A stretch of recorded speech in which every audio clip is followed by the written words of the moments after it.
아파트를 분양할 때 일반 공급과 함께 특별 공급이라는 것이 있습니다.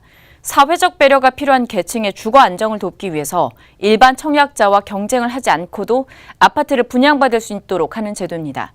그런데 이 청약 제도의 허점을 이용해서 부당하게 특별 분양을 받은 뒤에 분양권을 되팔아 돈을 챙긴 이들이 경찰에 붙잡혔습니다.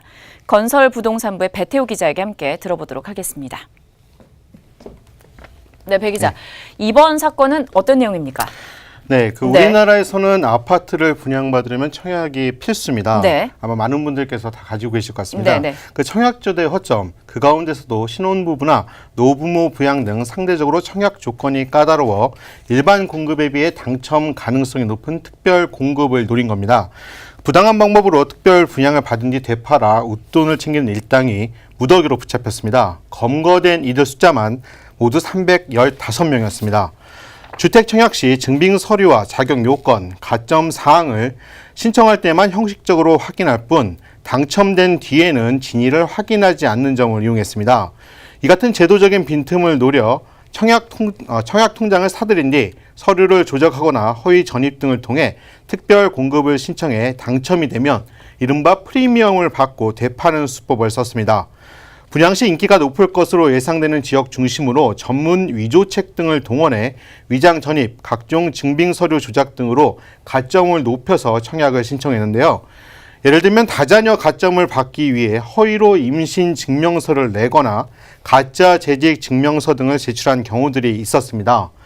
이번에 검거된 일당들은 인터넷 등을 통해 사들인 295개의 청약 통장으로 특별 공급을 신청해 무려 257건을 당첨시켰습니다. 당첨된 특별 분양권은 앞서 말씀드린 것처럼 웃돈을 받고 되팔아 2014년부터 최근까지 모두 60억 원의 부당 이득을 챙긴 것으로 나타났습니다. 청약 자격을 가진 사람들을 이제는 모집주직에서 모집을 해서 대가를 지급해서 청약 통장이나 이런 청약 신청을 할 수 있는 서류들 이거들을 받아서 명의자가 신청을 하는 게 아니라 이런 모집주직에서 그 청약 명의자 이름으로 신청을 한 다음에 당첨이 되면은 그 발생하는 프리미엄을 취득해서 네, 웃돈을 주고 구매한 청약 통장으로 허위 증명서를 통해서 특별 분양을 신청을 해가지고 당첨된 건수가 250건이 넘었다. 뭐 이런 얘기인 것 같은데 일단 주로 어떤 지역에서 당첨이 됐습니까? 네, 그 특별 공급을 받은 뒤에 되팔 때 웃돈을 받고 팔기 위해서는 일당들은 당연히 청약 인기가 높은 이른바 프리미엄 지역이라고 할 수 있는 곳들을 노렸습니다. 지역별로 보면 경기도가 176건으로 가장 많았고요. 다음으로는 부산, 서울, 세종, 경남 등 순이었습니다.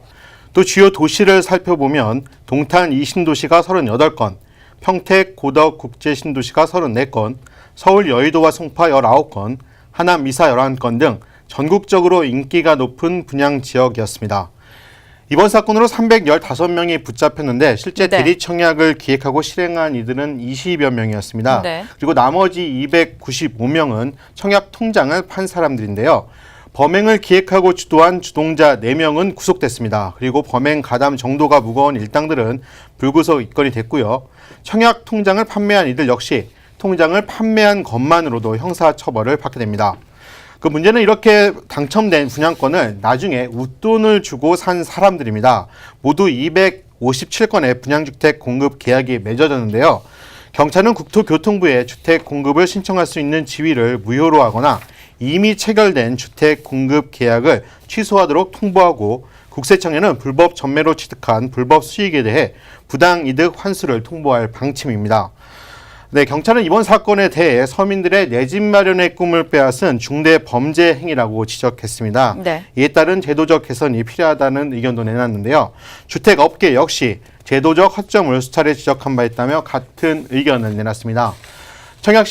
청약 신청 접수 단계에서부터 관련 기관들이 공동 프로그램 등을 통해 제출된 서류와 청약 자격 그리고 가점 사항의 진위를 확인할 수 있는 신뢰성 있는 시스템 도입이 반드시 필요하다는 게 공통된 목소리입니다. 네, 말씀하신 대로 이렇게 허점을 좀 메우면서 청약 제도가 개선되길 기대를 해보도록 하겠습니다. 배태우 기자와 함께했습니다.